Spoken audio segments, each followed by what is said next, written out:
studies, and usually, may I say it in 2 sentences, usually they would say that the Torah is teaching us to cheat.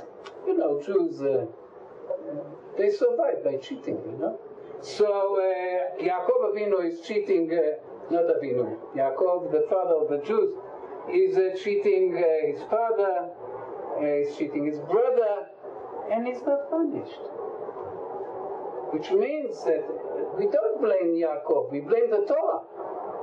You understand? The problem is why the Torah doesn't say that it was ugly.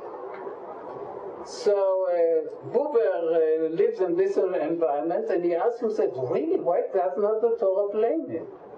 And then he found out that the Torah, the biblical stories, especially in the book of Genesis, choose to be written in indirect expression. In other words, instead of saying it's very ugly to cheat, the Torah says Yaakov was punished for his cheating by what happened to him with Lavan.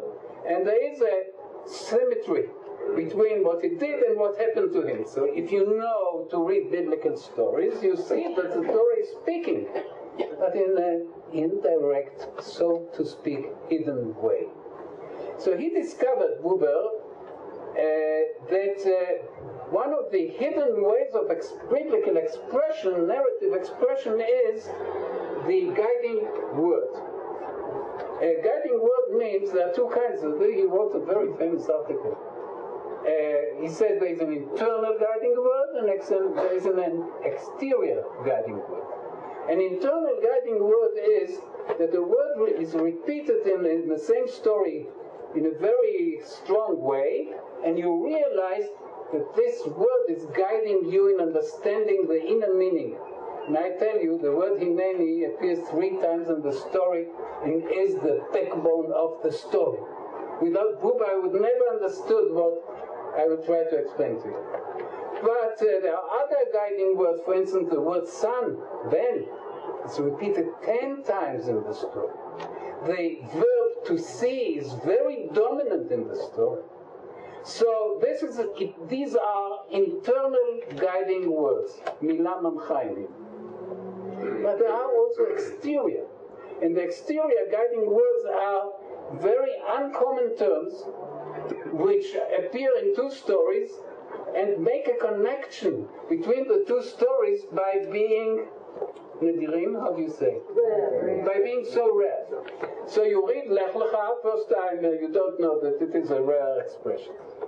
After 10 chapters you arrive at the Akedah and you say, poor guys, they made Aliyah, what do you demand of them? Let them be peaceful in the land of Israel. There is an Aliyah after the Aliyah. He has to descend more. More is even demanded of him. He thought that he has arrived. And here God says, no. A religious person never arrives. A religious person is always on the march. Till your last day. To our last day. This is what it says. There's again a Lech Lecha. And then you open chapter 12 and you see Lech Lecha me'artzecha mimolatecha mibeit avicha el haaretz asher arecha. You have to go from your land, from your family, from your tribe to an indefinite destination, to the land which will I show you. You know, there's a law in psychology which says that the way to a destination is much longer than the way back. Haven't you realized this? For sure. Why so? Because if the destination is indefinite, we are nervous. We come back, we know exactly the way back, but we don't know the way to the wedding in Cholon. Very unpleasant experience. You have to devote half an hour for Cholon to find out where this is, how do you say, hall? All right. So you see in both stories, Abraham is not going to the land of his choice. He's going to the land of divine choice. Why do we live in Israel and not in Switzerland? Because God chose this place. There's no other answer. We didn't choose it. Then you can say, oh, we chose wrongly. No. It's Eretz HaBechira. It's the land of his choice. The same is here. Why is Yerushalayim a sanctified place? We chose it? David chose it? No. God chose it. To the place which I designate. And you have to go with this nervousness of an indefinite destiny. So we see that there is not only a guiding word which is connecting the two stories, they are eternally connected. You have to give up everything. When I speak with Olim Chadashim like yourself, I respect the greatest sacrifice is the sacrifice of language, of culture. You become strangers in a new country. So Abraham has to give up his property, his land, his connection, his family. Maybe this is the greatest separation. And now he's demanded to give up his son.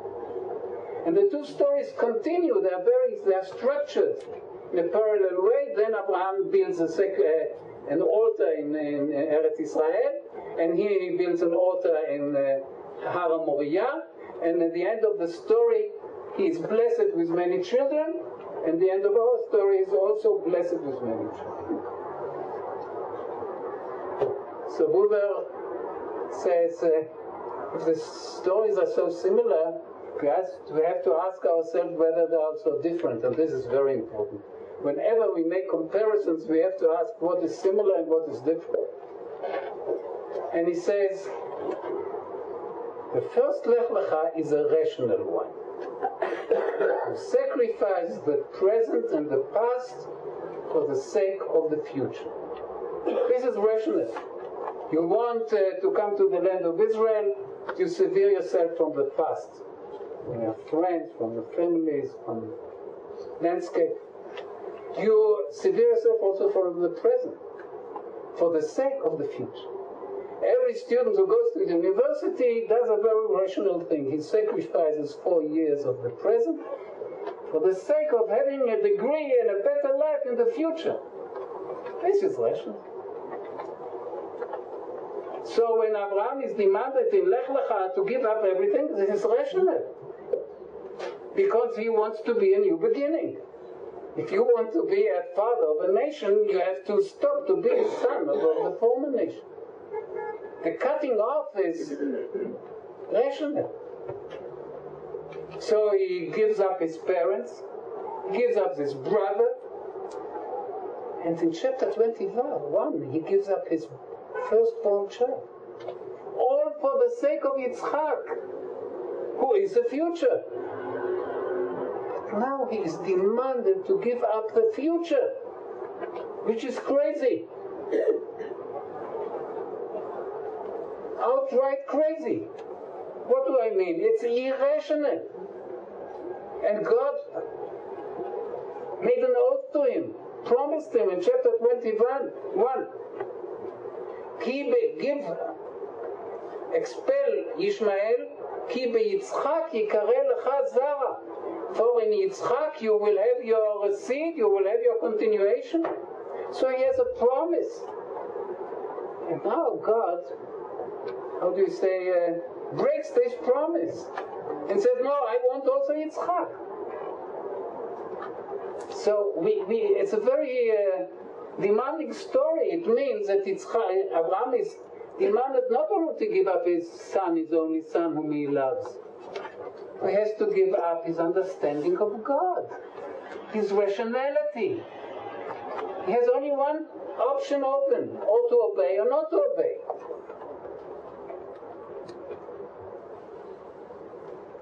This is where we stand now. And the next verse says, Vayashkem Avraham Baboker. What is so telling is that in the story of Sodom Amorah, when Abraham feels that God is doing injustice, he's crying out. And in this story, he's mute. I don't know whether I can answer this later, but it's very important to see. that in the Bible, if you agree, you do. If you don't agree, you protest. So Abraham is doing, because he understands the greatness of the demand. And he does not believe that he has an argument. Even so that God has contradicted himself. And this is a very strong argument which he could have used. He prefers to be silent. Vayashkem Avraham baboker. And now I read verse 4 in Hebrew and then in English, and I don't have too much time. What is very interesting is that in Hebrew, verse 4 uses the terms and the nouns and the verbs of verse 3. In other words, in verse 3 there is a command, in verse 4 there is a fulfillment expressed in the words of the command, which says that he did exactly what he was commanded to do. So I read it in Hebrew. Vayashkem Avraham baboker, vayachavosh et chamoro, vayikach, God says kach, et shnei na'arav ito, v'et Yitzchak beno, vayivaka atzei ola, vayakom, vayelech, lech lecha vayelech, el hamakom asher amar lo ha'elohim. You see that he's really, the fulfillment is stressed now in English. And Abraham rose early in the morning and saddled his donkey and took his two lads with him and Yitzchak his son and his split wood for the offering, and rose and went to the place that God had said to him. I believe that it is enough to stress that Abraham is a rich person. He could have split the wood by commanding a servant to do it. Whatever he can do himself, he does himself. See the old man splitting the wood, awakening his servants. Lastly, he awakens Yitzchak. He doesn't say a word to Sarah where they're going to, and they are going to the indefinite destination. My late father, was a great feminist before this was so accepted, regarded me as the responsible for biblical studies in our family. And from the days that I've been a student, but later that I've been a scholar, he would really be angry whenever we reach the Parshat HaShavua and says, where is Sarah in this story? How come Sarah is not mentioned, but she is not sacrificing it? And I would give him lengthy explanations that the Bible is focusing on the main hero. This is a very important rule of biblical narrative. And I would say, it's not that Sarah is not important, please don't take it personally. But the story is focused on Abraham. And he wouldn't take it. I believe that this is true. But if you want to appease my late father a little, you can say, why does he take these two servants? So the realistic answer is that in biblical times there was no central government, and it was very dangerous to move from one place to another, and nobody in the Bible moves alone. Even Bilam goes with two servants. It's unnoticed, but it says in half of the verse, he was with two servants. Shaul is going with two servants. This is how you go. But maybe that there is another meaning, and this is that he wants to camouflage the real purpose of his going in the eyes of Sarah and in the eyes of Yitzchak. And he doesn't tell them where they are going. They are going to make a sacrifice, a regular sacrifice. You will see that this will cause Abraham a lot of trouble, because he will have a problem how to get rid of these two servants. But now they are accompanying him. We arrived at verse 5. ביום השלישי, וישא אברהם את עיניו, וירא את המקום מרחוק, ויאמר אברהם אל נעריו, שבו לכם פה עם החמור, ואני והנער נלכה עד כה, ונשתחווה, ונשובה עליכם.